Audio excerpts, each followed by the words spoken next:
ГСП онлайн. Городские новости сейчас. Пятница, 12:00. В Доме молодежи выступает кукольный театр из города Воркуты. На ухтинской сцене разыгрывается драма. Лев лишается гривы и становится объектом насмешек со стороны игрушечных обитателей леса. И царь зверей от этого очень зол. Но когда он видит свое отражение, гнев сменяется весельем. Он становится добрее и за это получает свою гриву обратно. Вот это сюрприз!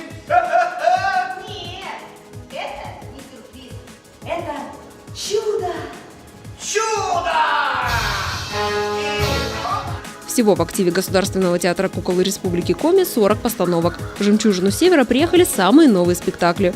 Сегодня «Лысый лев» оживает на сцене всего лишь в 7-й раз. А как говорят театралы, все, что до 9-го раза – премьера.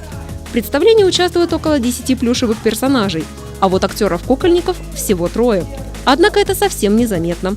У нас и принято, что актеры очень быстро, кукольные актеры, они очень быстро меняют голоса, они очень быстро перестраивают психику. То есть понятие, что актер играет в спектакле несколько ролей, это абсолютно нормально.